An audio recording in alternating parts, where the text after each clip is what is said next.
Imagination will often carry us to worlds that never were, but without it, we go nowhere. A very pleasant morning to all.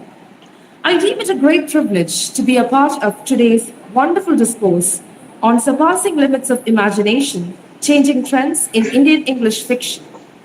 We can flaunt over the fact that we have with us an eminent resource person like Miss Amal P Mathews, Assistant Professor, Department of English, Assumption College, Changanacherry, to lead the discussion on the same.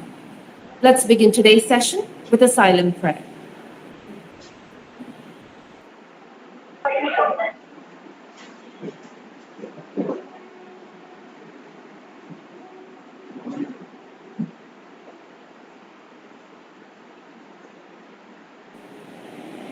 Now I invite Sister Alfonsa, Assistant Professor on Contract, Department of English, to welcome you all.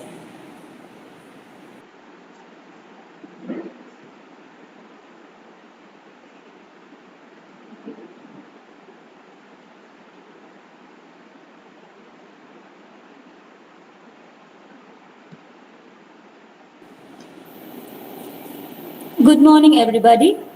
I am extremely honored to have a chance to address you at this prestigious moment when the Postgraduate Department of English, Sacred Heart College, is organizing national webinar on translating boundaries, nation, culture and body from 23rd March 2021 to 26th March 2021. The objectives of the webinar is to enhance awareness on translation studies. It attempts to encompass the discussions on the discourse of gender, language, and culture on translations, the limits of imagination, which is constantly surpassed in Indian English fiction. The duty which is conferred upon me here is to welcome everyone to this national webinar on this third day. At first, I would like to welcome to this webinar our most honorable principal and the lifeblood of our college, our Reverend Dr. Sister Irene. Hearty welcome, sister. Next, I would like to welcome our honorable resource person, Ms. Amal P Mathews, Assistant Professor, Department of English, Assumption College, Changanacherry. She was the first rank holder of BA English program of Mahatma Gandhi University, Kottayam in the year 2008. She did her MA and MPhil in the University of Hyderabad for her credits. In today's webinar, Ms. Amal P Mathews is going to give lecture on the paper titled Surpassing Limits of Imagination, Changing Trends in English Fiction.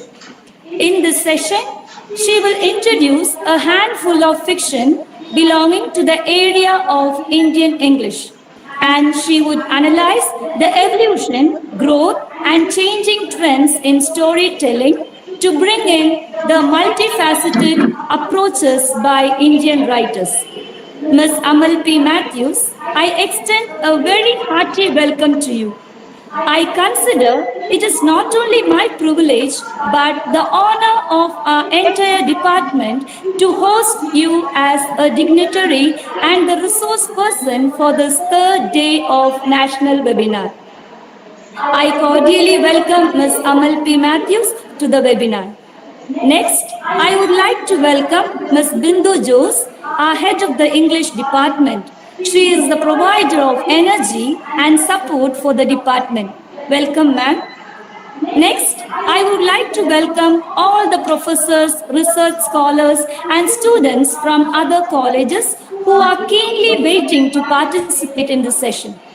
Welcome staff and students from Sacred Heart College, Chalakudy, who are the part and parcel of this institution.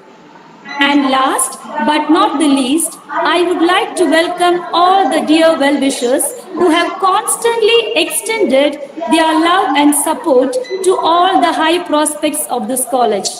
I hope and request your wholehearted cooperation throughout this program for its grand success. Thank you. Thank you so much.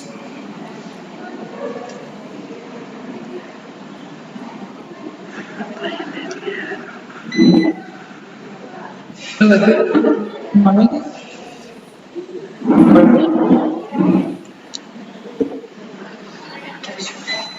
Thank you, sister. We've arrived at the much awaited part of today's session to listen to the enlightening and enriching words of Miss Amal P Mathews on surpassing limits of imagination, changing trends in Indian English fiction.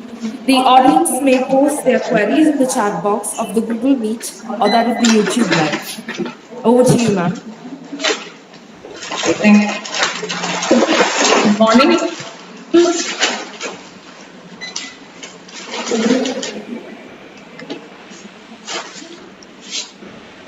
Are you able to hear me? Yes, ma'am. All right. Once again, to you and you, dear sir, a warm welcome. I greet the principal of the college, Dr. Sister Iron, the head of the department, Mr. Luj, and the conveners of the program. Let me start my presentation. Excuse me, ma'am. I think there's some range issue. There's some technical glitch. You cannot able to hear me. That's the problem.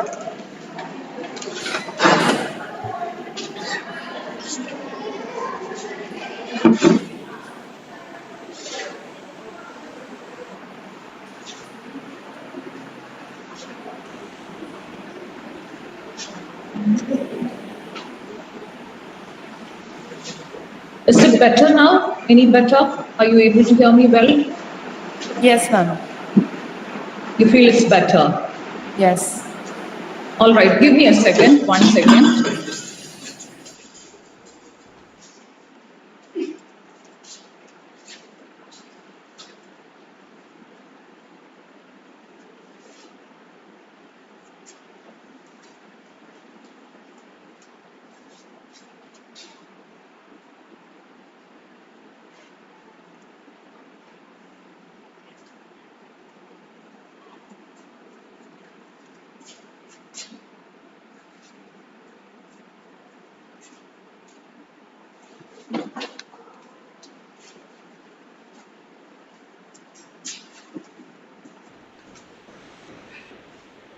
All right, sorry for that small delay. I guess I'll have to start all over again. So, a very warm good morning to all of you present. I particularly wish and greet the principal of the college, Dr. Sister Iron, and the head of the department, Ms. Bindu Dost, and also warm wishes to the coordinator and the conveners of this webinar program. Now, I guess things are better, right? You're able to hear me well? Yes, ma'am, we are. Is it fine? Okay, Yes. great. So, let me start with my presentation.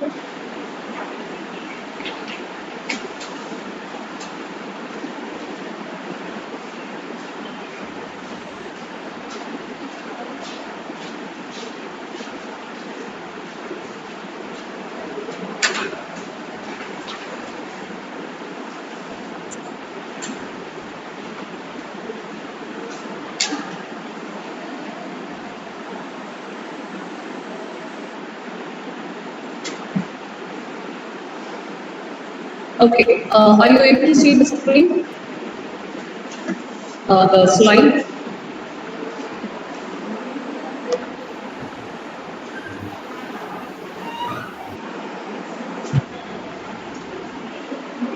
Are you able to screen slide?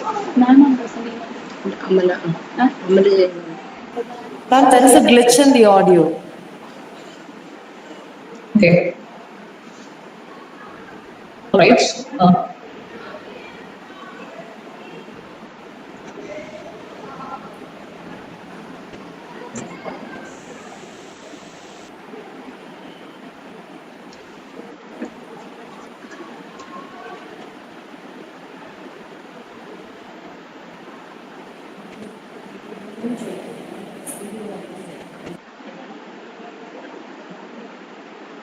Ma'am, are you presenting now? Yes, I.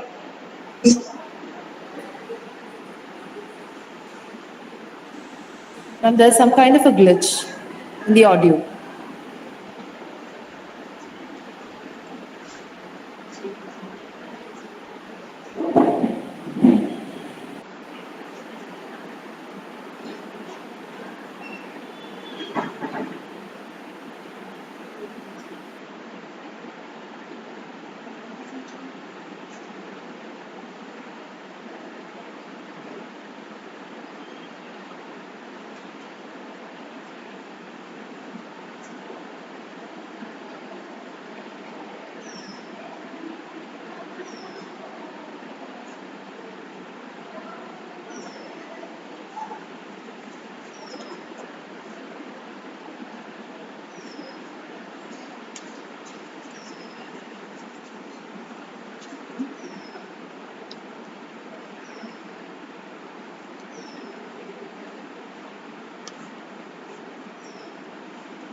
There's some technical issue. Sorry for the delay.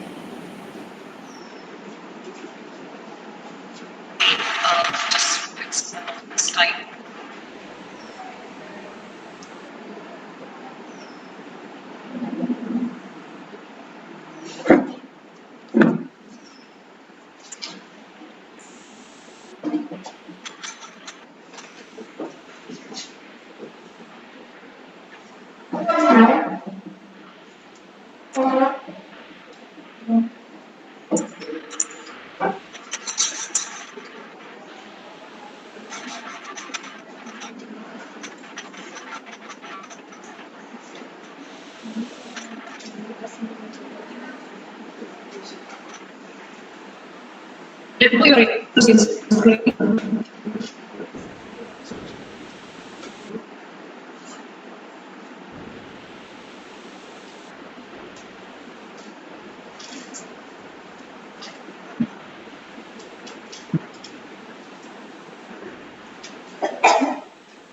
Can you see the screen? Hello? Yes, ma'am. You see the slide. I'm sorry, ma'am. What? Are you able to see the slides? That's what I Yes, would we like are. to know. Yes, we are. All right. And the audio is clear? Yes, yes, it is. All right. Then shall we go ahead with the Oh, sure, presentation? ma'am. Sure. Okay, fine. 1 second. Let's turn on my camera. All right. So, as you can see in the slide, my presentation is titled as Passing Limits of Imagination, Changing Trends in Indian English Fiction. So I'll come to the title as I reach the end of my presentation. We'll just start introduction.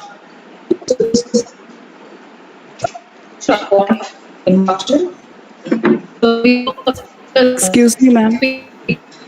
yes, yes, please. Yes, ma'am. Could you please switch off the video? Because when you switch Fine. it on, you can't. The voice is broken.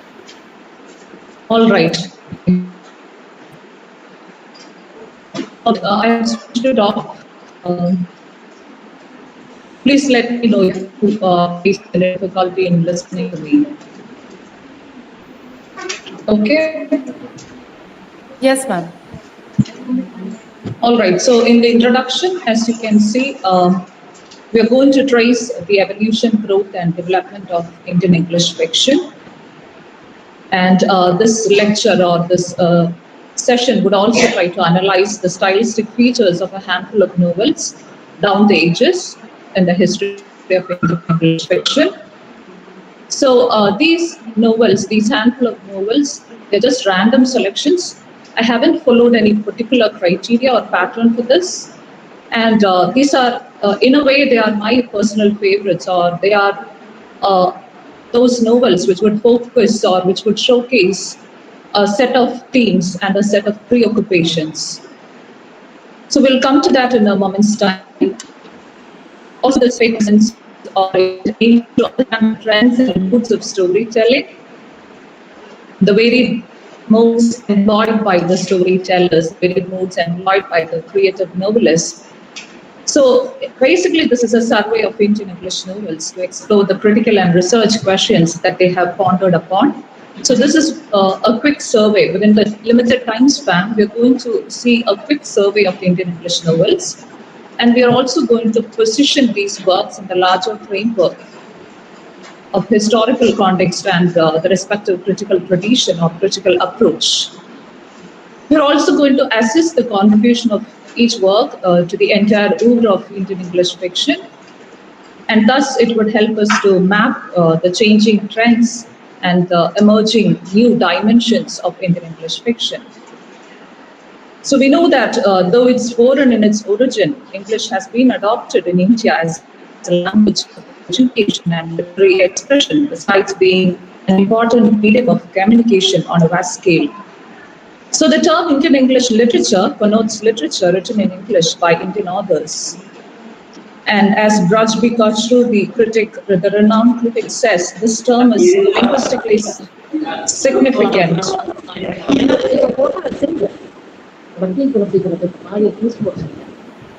Ms. Jacqueline, could you please switch off the video and audio?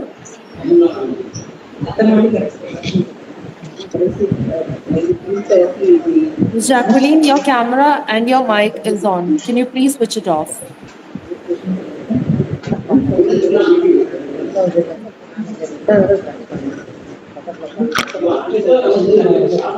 Ms. Jacqueline, please switch off your cameras and your mic.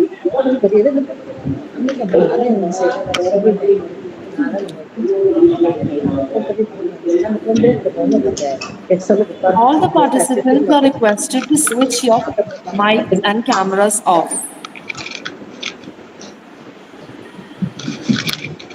Ms. Chalakudy, your mic is on. Please switch it off.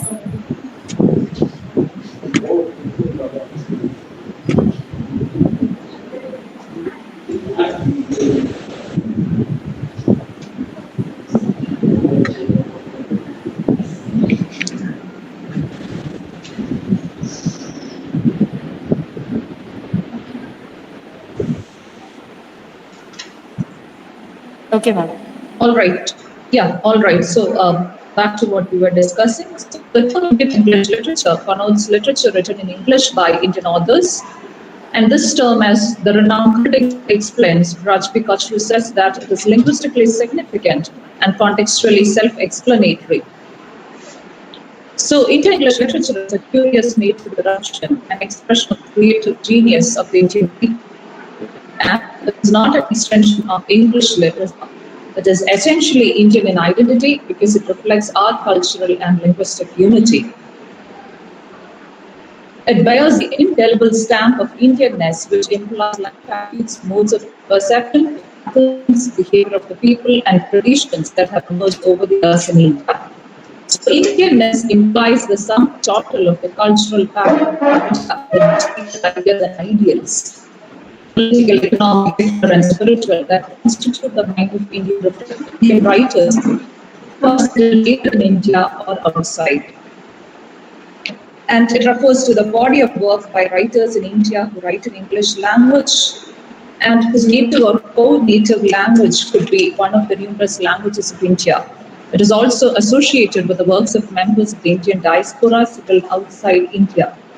So in other words, putting it very simple, we have a large body of writers writing under the title Indian English fiction. We'll have a quick look at the beginning of the Indian English novel, and all of us are quite familiar with the title Rajmohan's Wife, the first of the novel, Indian novel in English, which came out in the year 1864 by Bankim Chandra Chatterjee. And this is considered as one of those epoch moments wherein it marked the beginning of the Indian novel, the first Indian novel in English. Now, let me introduce to you a handful of novels. as I have already mentioned, these are all pure random selections, some of which I have found really engrossing, some of which I have looked up, analyzed in my own studies as well as in my teaching career. So we'll start with the first work. I would like to introduce Rabindranath Tagore's very famous work, Gora, which came out in the year 1910.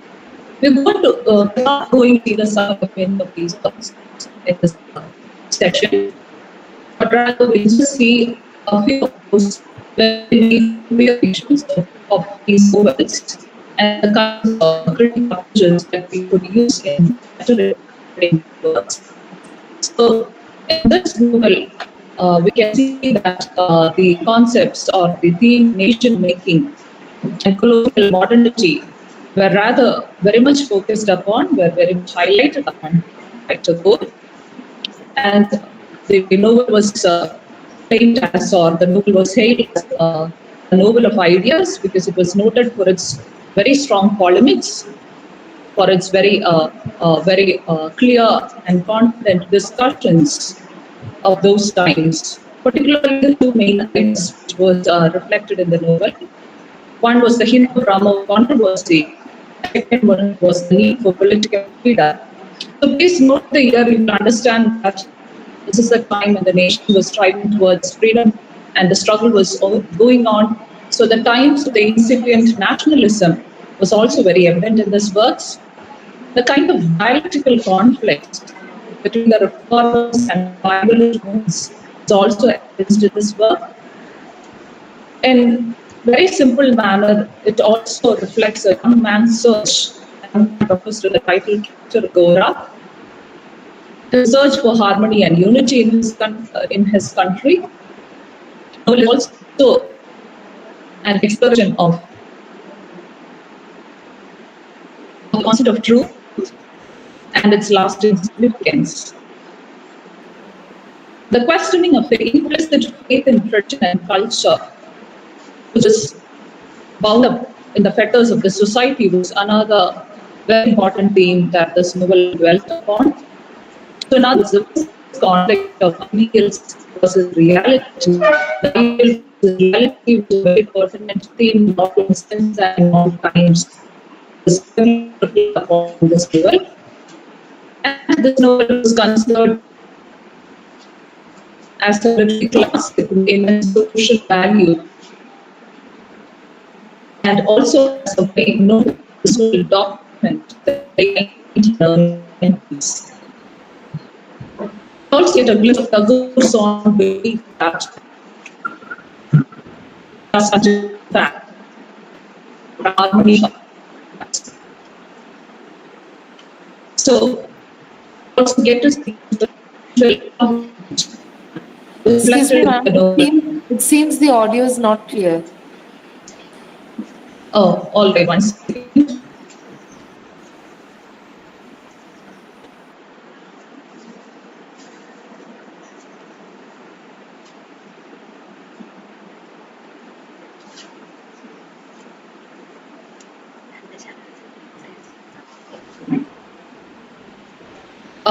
Is it better? Are you able to hear now? Are you able to see the presentation and are you able to hear me? Yes, ma'am. Okay. Let's hope that things would go on fine. So, in other words, the spiritual empowerment, the idea of spiritual empowerment, just simply by having knowledge was highlighted in this novel. So, this novel was a wonderful novel which prized lots of ideas, and it was noted for this strong polemics with which it came about with its ideas and how it focused on all these ideas. And the philosophical impact in the concept of truth was also very pertinent of those times, that is the first decade of the 20th century. And this novel is considered as one of those classics coming from Rabindranath Tagore. And moving on, we'll now see the next book. Here I would like to introduce the book which came out in 1948 and titled All About Page Matter. by the novelist, the writer G. Desani. Now, I guess most of us wouldn't be very familiar with this title or even with this author for that matter, because we know that this is not a very famous work, as in the world of academia. Rather, it's always considered as an obscure work. But I would like to introduce this work because of, not because of its obscurity, but because of a paradox. And the paradox being that this book was immensely praised by writers and critics like T.S. Eliot and Anthony Burgess, Salman Rushdie, and even Saul Bellow. But then for the greater crowd out there, the reading public out there, for most parts, this work remains rather obscure. Now let's take a look into this work. This work can be considered as a foretoken of the modernist tendencies and even the postmodernist vein of writing.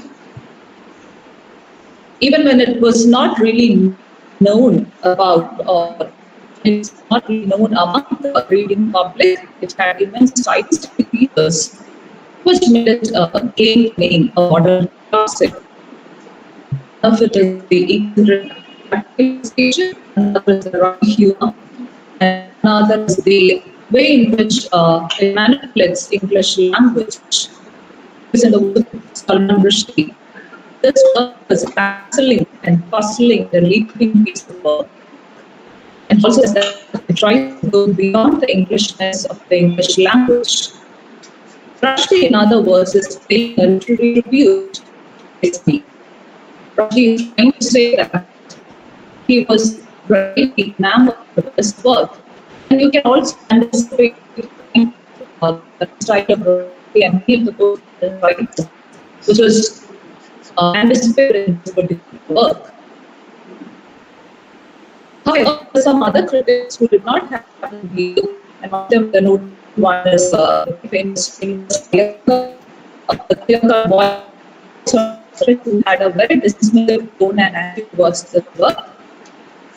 But very many professors just highlights the form style feature of this book. And each feature is sidelined for its modernist style of writing, for its modernist preoccupation.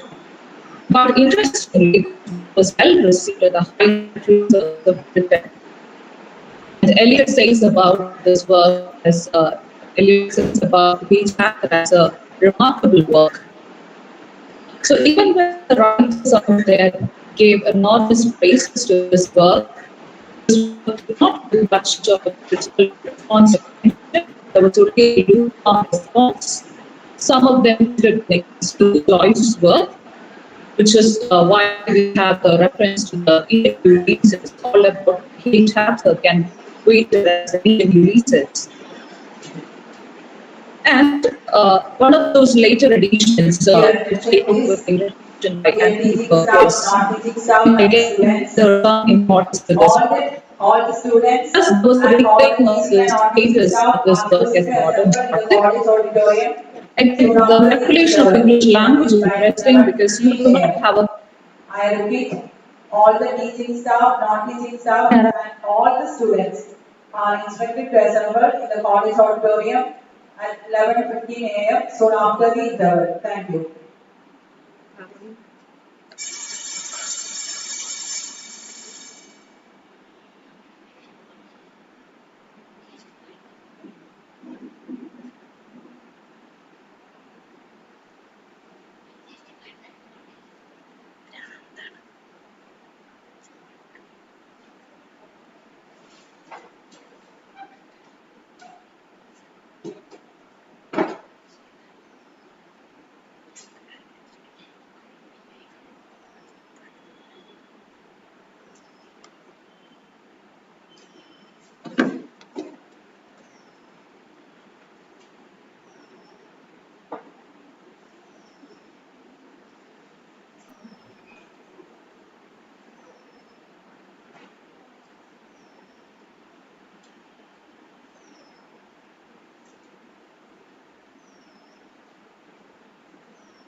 There's been some technical issues. I request all the participants to please wait patiently.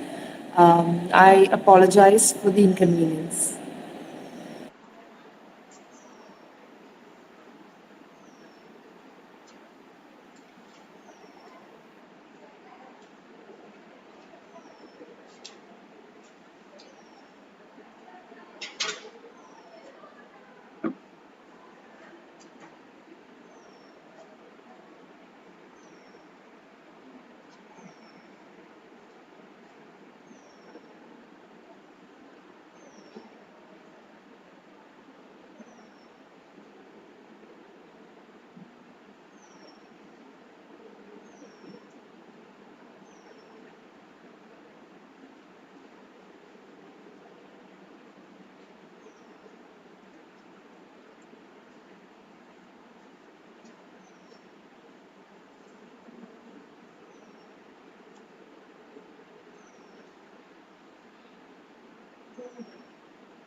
Hello?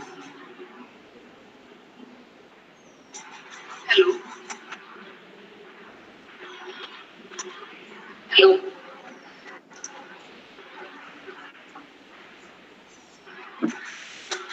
Excuse me. Hello? Yes, Amal, we can hear you. You're audible. All right. Could you please tell me until where you were able to listen to me?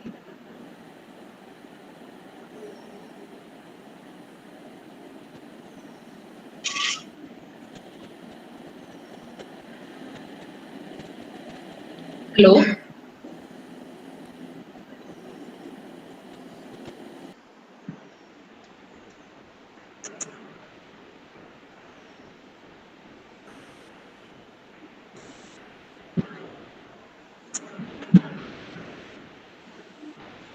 Hello?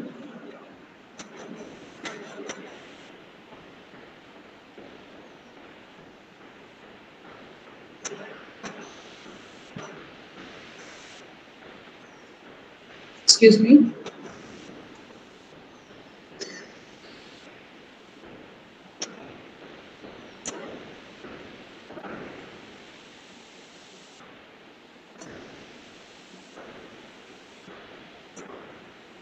Now you raise this and you're able to hear me?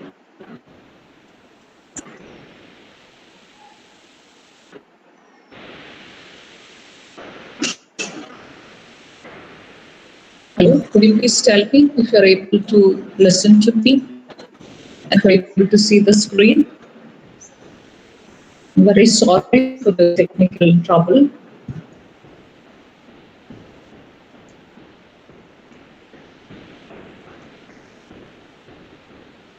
Yes, ma'am, we can hear you. All right. Are you able to see the screen? Yes, yes. Shall I continue? Yes, ma'am, sure, sure. All right. Thank you. So I hope that you have been listening to me about the discussion of this work that is all about H Hatter. And I guess I can be moving on to the next work right now.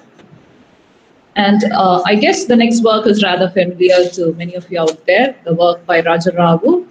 Well, not as famous as the other works like the Kandapura or the Serpent and the Rope, but then I would like to focus on this work, Cat and Shakespeare, which came out in the year 1965.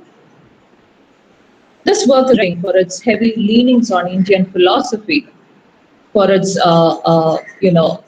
influence that it had, or the kind of underpinnings that it made on the Indian philosophy, particularly the Upanishadic influence. So much so that the work is referred as a metaphysical comedy because it heavily relies upon metaphysical speculations. So the kind of philosophical inquiries made in this work between the two main characters. One is Ramakrishna Pai, the narrator, and the other is his neighbor, Govindan Nair. And how you have the interesting title is actually woven into the whole narrative, because the title reference cat is a link to the Panchatantra tradition of storytelling, that is the beast fables. And the Shakespeare in the title stands as a symbol of the universal, transcending beyond the binaries and the dualities, and the attempt to arrive at a unified view of the universe. So these two people, that is Ramakrishna Pai and Govindan Nair, they can be referred as the disciple and the teacher. And the novel ends with the disciple achieving spiritual and material fulfillment because he's able to cross the borders of ignorance and illusion to the truth. Truth, it is the universal search for the truth that is being highlighted in this novel. And we also get to see that the concept of truth, the philosophical concept of truth, is nothing but the way of the cat. And what is the way of the cat? Just as a kitten is carried by the scruff of its neck by the mother cat, human beings are completely at the mercy of the divine. So our lives are just a total surrender to the divine grace.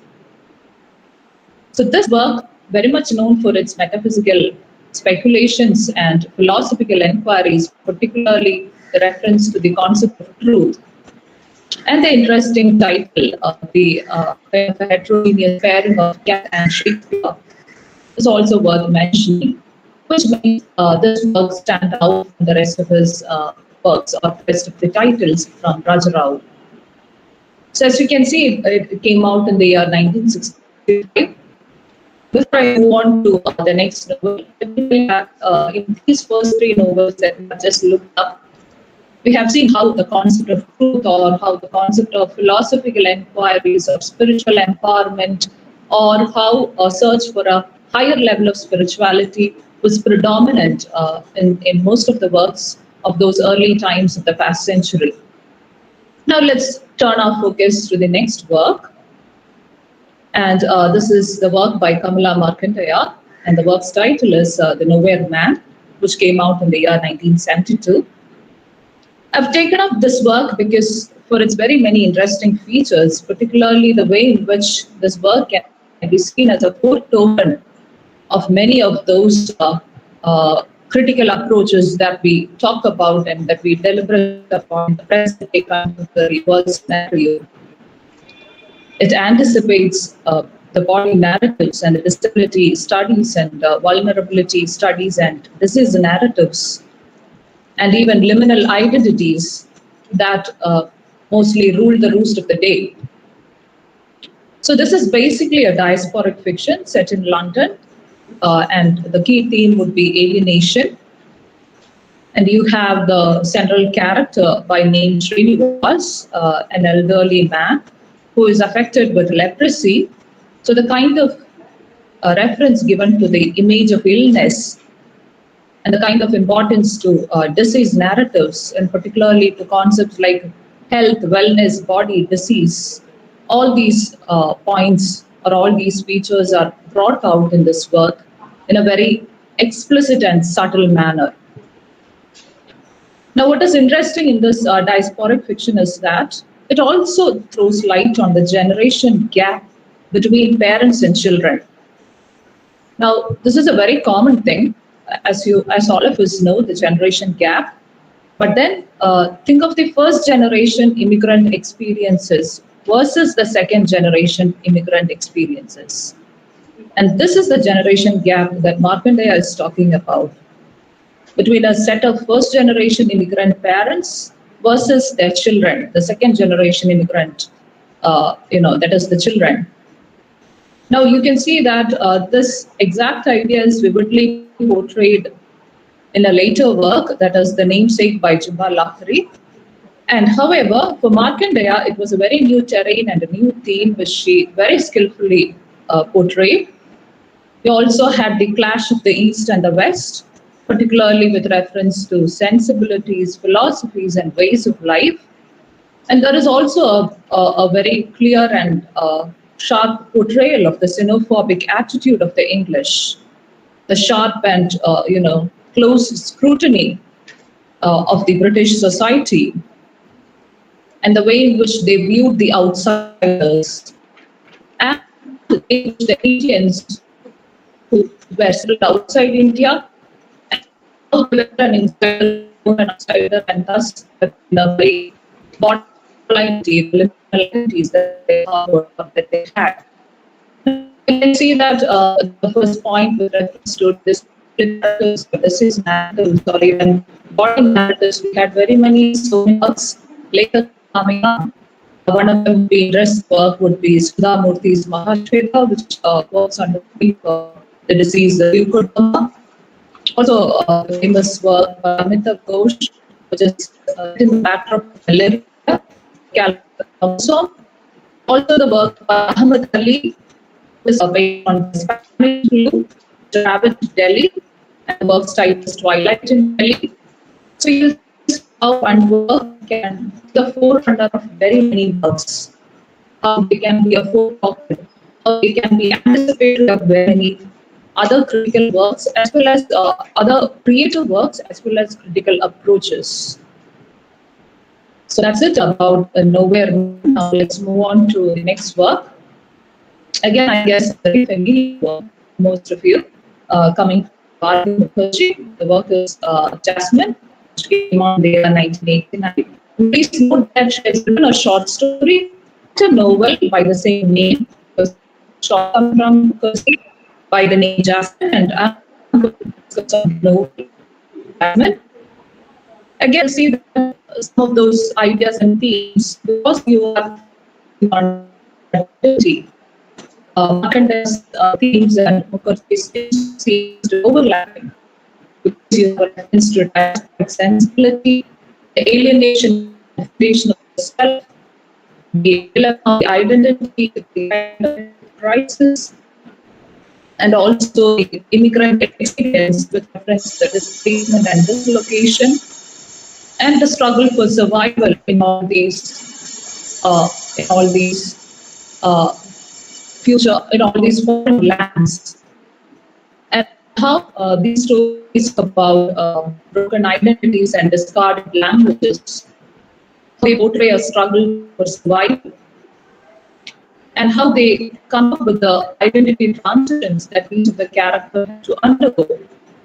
The same of the multiple names taken by the title character. The title character was initially she was Julie, which was her maiden name. Later she changes her name to her husband to change her name to Jasmine. Eventually, when she reaches America, she becomes a Jassy, followed by a name Jace, followed by the name Jane Ripplemeyer. So you have a handful of identities an individual, so much so that this is a story of identities, or identity transitions. And we also get to see that there isn't much of a freedom of choice, and character has to keep on going, because if you have to stop, you have to keep trying. So the fighting instinct is also very rich. The struggle for survival is the key theme. It's a key factor. And we'll also see that kind of importance given to memory, particularly in diasporic thing, particularly in a diasporic consciousness, can be created with that major critical approach, memory studies. So think of a person who travels from a far-fetched village or and a place in America, from to America, as soon as I take a long, tedious journey. So memory plays a key role. And memory studies also becomes a very significant critical tool to approach the right reports. In this context, I would also like to refer to the very famous Marshall's work. He talks about a little piece of cake, which evokes a certain knowledge of memories. So it could be a scent, it could be a taste, it could be a trivia, but it can evoke ever reads. It's really interesting. So the next study becomes a very significant critical tool to apply to these works. And now we'll focus on moving on. We have the work Mistress by Chitra Banerjee. And it came out in 1997. And it talked about the culinary narratives. It talked about interestingly, it proposed how the culinary can actually be having some kind of influence and in the religion space. So we also get to see that not just value of food, entering whole fiction, because food achieves this meaning and interpretation. It becomes a signifier and it becomes a cultural metaphor and can be attributed very many kinds of socio-cultural dimensions to food. So there's an increasing importance of culinary narratives of the contemporary post-colonial discourses, so that you can think about the term coined by Chalakudy, the critic, politics, which came out, which he coined the year 1981, and focuses on the social dimensions of food and which also throws light on the culinary traditions in India. Food attains so much meaning, food attains so much importance in our everyday life. And you also have the concept of literature becoming something of a gastrotainment. Literature becoming more than pure entertainment, but it combines the cooking images or the food images, how food is related to meanings, how the element of food, how the food can act as a signifier, can act as a cultural metaphor, so much that it becomes an element of gastrotainment. So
Seems like there's some issue with the network coverage of the resource person. Please bear with us.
Everyone, very sorry for all the disturbances happening from my end.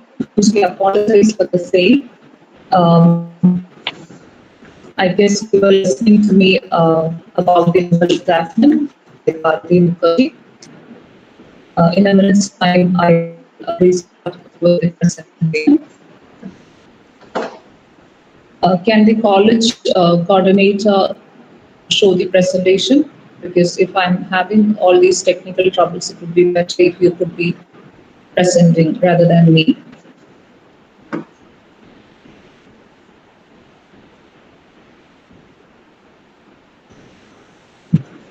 Hello, hello there.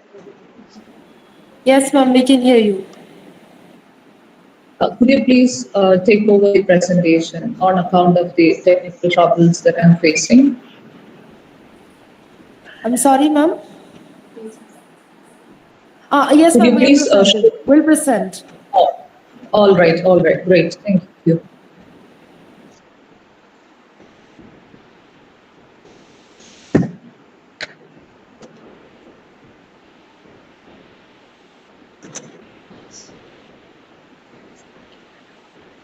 All right, thank you for being here with me, patiently listening and being in spite of all these technical hitches. So let me introduce the next work. I already told you this is Jazz by Bharati Mukherjee. And this work, please note that she has written a short story by the same title and also a novel by the same title. And certain themes in the novel can be connected or they can be linked with that of Markandeya's The Nowhere Man. The main one would be the diasporic sensibility, and again, the alienation and the fragmentation of the self and the kind of identity crisis and the kind of immigrant experience that is felt and experienced by the title character, Jasmine, the kind of displacement, the kind of dislocation. Because when you are in a foreign land, the kind of ambition that keeps you moving on to design your future or to design your destiny, that becomes interesting. Now, those who know the novel would know that the title character was originally named as Jyoti. It was her maiden name. Later, she took the name Jasmine after she got married, who eventually becomes Jassy once she reaches Delta. And she also then later acquires another name, Jace, and finally to the name Jane Ripplemeyer. So you see that there is a handful of identities, very many multiple identities attributed upon this title character. It's a long journey from Judy to Jane, because you had Jasmine, Jassy, and Jace, and all these people coming in between. So much so that this becomes a story of broken identities and discarded languages. It also talks about the societal mobility, the kind of mobility that these immigrants aspire for when they are in a foreign land. And also the struggle for survival, the kind of fighting instinct, because they have no other choice other to keep struggling, other than to keep going. So the immigrant experience is portrayed in very many different facets. And the dislocation also becomes a very crucial key theme of this work. And so the main character, she undergoes very many transformations, she undergoes very many identity transitions. And in this context, you will see that the critical approach of memory studies is a very key tool, significant and critical approach when we learn and interpret and when we read about such diasporic works. We can be applying the critical approach of memory studies to all these works, particularly those which deals with immigrant experience. So that is something that is interesting with reference to this work. I would also like to bring in a minor reference to Marcel Proust's that very famous anecdote that all of us know, how upon tasting a little piece of Madeleine cake, he felt a sudden, he was evoked with a sudden onrush of memories. So the flood of memories which are evoked by seemingly very trivial, things. It could be a scent, could be a taste of something that you had once upon a time, or it could be just a trivial object, or it could be a flower. So all those trivial things out there, they can evoke so much of memories within you, and memories matter a lot. You are in a foreign land, when you're having an isolated kind of existence, because you are not there in your homeland and you're undergoing all these frustrations and identities and transitions. So that's how memory study becomes a very key and pertinent tool for us to better understand these works. Now, let's move on to the next work. And the next work, which I would like to bring upon the rest, upon our focus is the work by Chitra Banerjee Divakaruni, and the work is titled as, all of us know, Mistress of Spices, published in the year 1997. I have introduced this work, I have put in this work in my session for the kind of, the way in which they have, she has introduced the culinary or the element of cooking and the images of food into the intimate space of fiction. So much that we see in the past 2-3 decades, food has become a very important signifier. Food has become a very apt cultural metaphor, and how it is bestowed with very many socio-cultural dimensions. And please remember that food achieving or attaining all this significant levels of interpretation is very common amongst the post-colonial circles as well as in diasporic writing. There is this increasing importance of culinary narratives and food images and the contemporary post-colonial discourses. And I would also like to bring into your attention the term coined by the renowned critic Arjuna Padurai in way back in 1981, gastropolitics, which maps the social dimensions of food and culinary traditions in India. So this is a perfect text with which we can talk about how food finally finds some space out of the four walls of the kitchen or that of the dining room to that of the creative space and to that of the creative and imaginative realm of a writer, from there on to the vast sea of readers. So that is what matters in this work. So much so that you can say literature becomes way more than entertainment, it becomes rather a gastrotainment.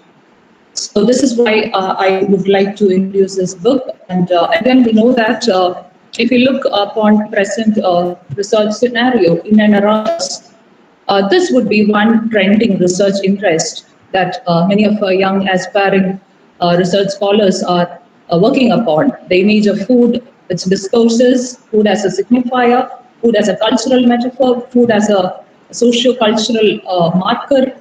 All these things are closely scrutinized upon by very many studies and very many researchers. And as I already mentioned, you can also connect it with memory studies. You can also, and there is a very many handful of other works also coming from Indian English authors like Jaspreet Singh. The work is titled Chef. Another one is Amit Majumdar's The Abundance. Another famous work is Amulya Maladi's Serving Crazy with Curry. So you have all these works trying to bring in some focus to food. And interestingly, some of these novels have even recipes mentioned in the folds of their creative narrative. So imagine a recipe included in a work, in a creative work, in a literary piece. So that is how recipes and food and culinary images, how they move out of the limited space to that of a very vast discourse. All right, now let's move on to the next work. After Banerjee Divakarani, we'll move on to the very famous author, Amitabh Ghosh, and his equally famous work, which all of you would be very familiar with, which came out in the year 2004, A Hungry Tide. As all of us know, this was a very pertinent work for its eco-critical analysis, for the way in which nature writing achieved some focus, attained some importance, some kind of relevance, and particularly the kind of the ways in which there was a focus on ecosystem and how you could draw in tangible connection between ecology and literature. And you can also read in deep ecological awareness that has been proposed by the famous deep ecologist Capra. And it also talks about the changing polymers of man-animal relationship and the very many complex narrative strategies employed by the author. Makes us think of ecology and its importance in the present world scenario, because we know that the man, the beast, and the nature, all of these are elements, and these are all equally important and indispensable. You cannot equate or you cannot elevate one particular element over others. So this is a fine work or a very fine detailing of a novel is seen in this work, such as of immaculate research. And I would also like to focus on the hunger motive, particularly the title, as well as in the folds of the novel. And I would like to connect it with one of these Nigerian authors, Enokri's very famous work, The Famished Road. So think of the synonyms that are used in both of these titles. One is hungry and the other is famished. And how seemingly think that these are all disparate terms, hungry and tired or famished and road. And how can you attribute these elemental instincts to something inanimate or something which we rather tend to see as inanimate or lifeless. But this is the kind of elevated understanding that we need to have in order to come up with a deep awareness of the tangible connections between ecology and literature. And another important point, again, the last of those, with reference to the Hungry Tide, is a refugee resettlement. Again, those liminal identities, those identities which rather rely on or which rather dwell on the margins of the society, that is also brought in this work, which makes it a very complex work and which also makes it a very pertinent read in the present day times. And now let's move on to the next work.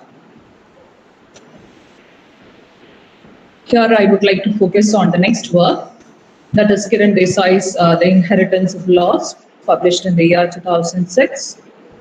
Again, a very poignant picture of all those struggling citizens and the kind of focus that she placed upon the Gorkha rebellion and the Nepalese uprising. Again, underlining the importance of marginal identities and their representation. We know that the past few decades, they were decades of globalization, decades of multiculturalism, modernization, terrorism, insurgency, and all these institutions or all these events, they ripped apart the comfort zones of the ordinary individuals. And there was always a clash of races, classes and cultures and generations. And these are filtered through the novel's characters. So the way in which she focuses on these regional identities and also on the East-West encounter, she also brings in her focus to the immigrant experience of a character by name Biju, who is in America, and the kind of little failures which is passed on from generation to generation, as evidenced in the title, and the kind of disinheritance that has come up to each of us, the changing trends in society and in the world around us. Maybe it is globalization, maybe it is modernization, maybe it is multiculturalism. Anyways, we know that Kiran Desai herself is a product of multiculturalism and post-colonialism, and she was also an immigrant for some time. So this becomes a very important work, a post-colonial critique of capitalist multiculturalism and the fundamentalist nationalism.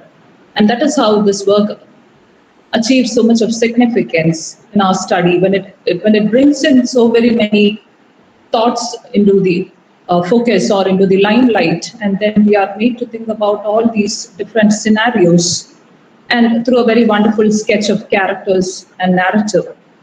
And that makes up this novel really interesting. Now we'll move on to the next novel, which was published in the year 2010, and by the title, Serious Men by Manu Joseph. A very interesting work, if you have gone through it. It expresses a very clear illustration of the aspirations of the average Indian, particularly the underdogs of the society, or it is like the underdog side of the story. And we also have a very glaring outlook presented of the caste politics in the country. And the author himself has asserted that, has made it very clear that, Joseph has mentioned in an interview that most of the Indian writers have a sympathetic and compassionate view of the poor, which he thinks are fake. So he tried to upturn this usual view and framework, which is cast upon the less privileged society. Now, one very interesting point to be noted in this work is the glaring contradictions of Indian society. The kind of the curious mix of immense wealth on the one hand and the unimaginable squalor and poverty on the other hand. Again, another contradiction of the crude traditions on the one hand, and towering and elevated and impressive modernity on the other hand. Another bundle of contradiction would be the lofty democratic ideals placed next to the oppressive caste system. So India always remains as a bundle of glaring contradictions, and this is wonderfully captured in this work. And also remember the kind of invisibility that is granted to the lower caste and the underdogs of the society is also brought in this picture, brought in a very beautiful manner in this novel. And another interesting point with reference to this work is the positioning of the powerful men. And this becomes a satire on how powerful men position themselves or posture themselves in a society. And what is the option left for the less powerful men? They could imitate this posturing or this positioning for their own good. So this is also an interesting juxtaposition, because the powerful men always position themselves, always posture themselves in certain ways, and the less powerful men, they keep on imitating that posturing or that positioning for their own good, because they have no other way out. Thus, this becomes a very interesting read. And if you have remembered right, we started with Gora, published in the year 1910, and we will wind up with Serious Men, published in the year 2010. So over the timeline of a century, we have come across a handful of works which has tried to bring in very many interesting preoccupations made by those writers. And however, certain things remain the same. This is what I would like to say. For example, the glaring contradictions that I was trying to tell about the Indian society, the kind of lopsided power structure that is there in India, prevalent everywhere in India, and which looks like it is here to stay. These are all pertinent themes of all times, and this is how it becomes interesting. Now, with that novel, we have come to the final discussion. We have come to the end of the discussion of the novels, and now we'll move on to the conclusion.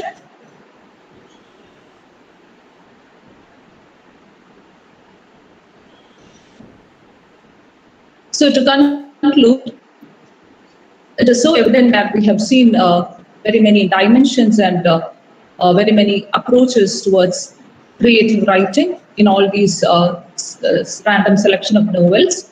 So this was just a quick survey of all those works, which has given us some kind of an idea regarding the Indian English fiction and its beginnings and its evolution and growth and the changing trends. Now, if we look upon the first 2 decades of the 21st century, we'll also see that we have new genres and new dimensions coming up. We have commercial fiction, particularly the publishing phenomenon that's attributed to Chetan Bhagat and his works, and the detective fiction, science fiction, chick lit, campus novels, graphic novels, metro reads. So these are all the kind of new writings or new genres that has come up with this present day scenario or over the past decade. And we also need to remember how this is a very fertile creative space for young writers to experiment on. The Indian English fiction remains as a very fertile and vibrant creative space. And these works, like the commercial fiction or detective fiction or campus novels, they might not be in the limelight of the academic world, but they are read and enjoyed by a very large number of people out there. And another interesting point with which I would like to wind up the discussion is that seemingly looks like a male domain with less women novelists.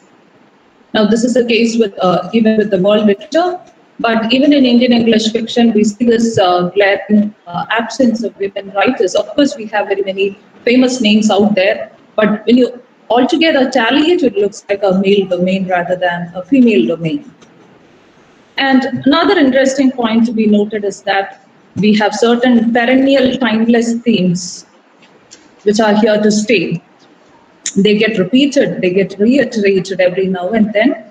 For example, themes like identity crisis and its resultant disillusionment, fragmentation. These are all timeless themes, whereas certain other new themes, they keep evolving. New themes are portrayed and experimented by writers who is probably dependent upon their location. For example, if you are an immigrant, you write of your immigrant experience. If you have a multicultural identity, you write of your multicultural identity, the space that you occupy. So new themes are also portrayed and experimented by new writers.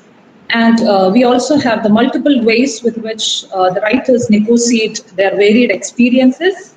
For example, we saw how food acts as a signifier, how memories is a creative tool to come in terms with reality, or think of victims' narratives, or trauma studies, or vulnerability studies and its therapeutic effect. So all these burgeoning critical approaches and the way in which the past keeps informing the present and the present keeps revealing the past is also another interesting facet that we need to understand. And finally, as an end note, a brief pointer towards the title of the presentation, taken from the essay by the title Limits of Imagination, by the postmodernist writer novelist John Barth, author of famous works like The Saltweed Factor and Lost in Fun House, etc.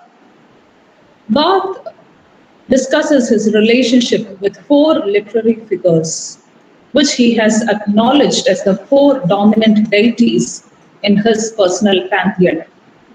These icons in the literary historical order, as you can see, are the Odysseus, the Scheherazade, the Don Quixote, and Huckleberry Finn. And for John Barth, these figures have appeared recurrently in his works, and there is no fifth yet. He acknowledges that these mythological icons are the four compass points of his narrative imagination, which may look rather haphazard, but in reality it is not. Now we also have an interesting connection made by Barth to the specific way of conceiving literature, since all these four mythological icons have so much in common with the postmodernist aesthetics. He explains the motive of the voyage, the search for identity, the myth of the wandering hero, the power of fiction to grant life or to kill, and the infinite deferral of the ending, and the relationship between fact and fiction. So dear friends, with that, I wind up my presentation, and let's not underestimate the power and value of fiction and storytelling. Thank you very much for the patient listening and for being throughout with me in spite of all those technical hitches from my end. Sorry about that. Thank you. Thank you, ma'am, for the wonderful session. So we've come to the conclusion of today's session. The participants can post their questions in the chat box of the YouTube Live or that of the Google Meet. Also, the feedback forms are available in both the chat boxes as well as the WhatsApp group. So the participants may avail the feedback forms and fill it. So if we have any questions, you can post it now.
So, ma'am, we have a question here. Archana Nair has asked, how changing trends differ from Indian English novels to new dimensions? Okay. The changing trends always would point towards, always would throw light upon some experience or some focus that was not dwelt upon until then.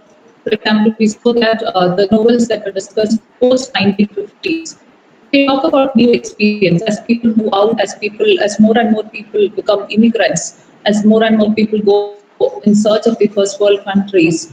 They talk about different experience, they talk about different sensibilities, and this would be a pointer, or this would be a new dimension for the entire genre of English fiction. It wouldn't happen with just one work or with two works. It happens over a passage of time, and when we later look upon it, we can see a new pattern emerging. We can see a new dimension coming up. It's not an overnight phenomenon. It's something that takes time, and it also depends on the kind of sensibilities and philosophies with which they negotiate their very individual experiences, be it within the country or be it outside India. Thank you, ma'am. Okay, seems like we've no other questions, so let's conclude. Now, gratitude is not only the All right. greatest of virtues, but the parent of all others. Now, I invite Ms. Kirtana PK, Assistant Professor on Contract, Department of English, to express a few words of gratitude.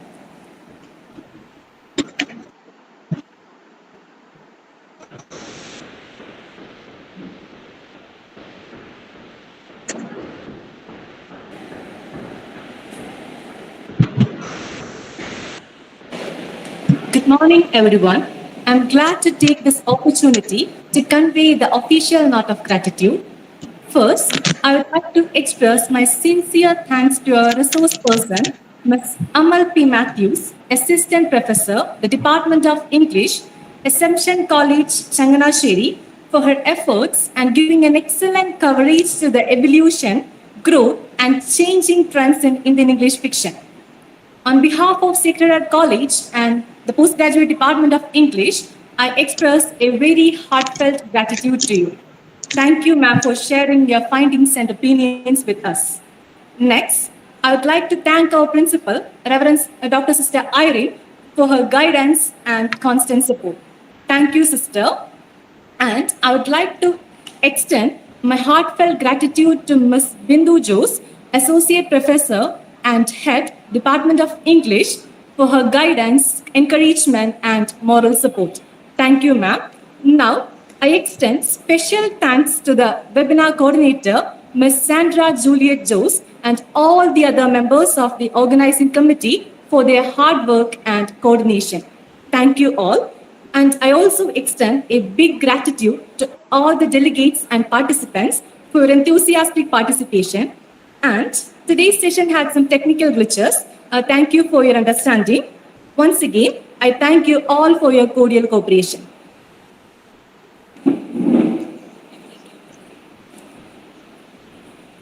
Thank you, Ms. Kirtana, and thank you, department and the Thank you, ma'am. principal,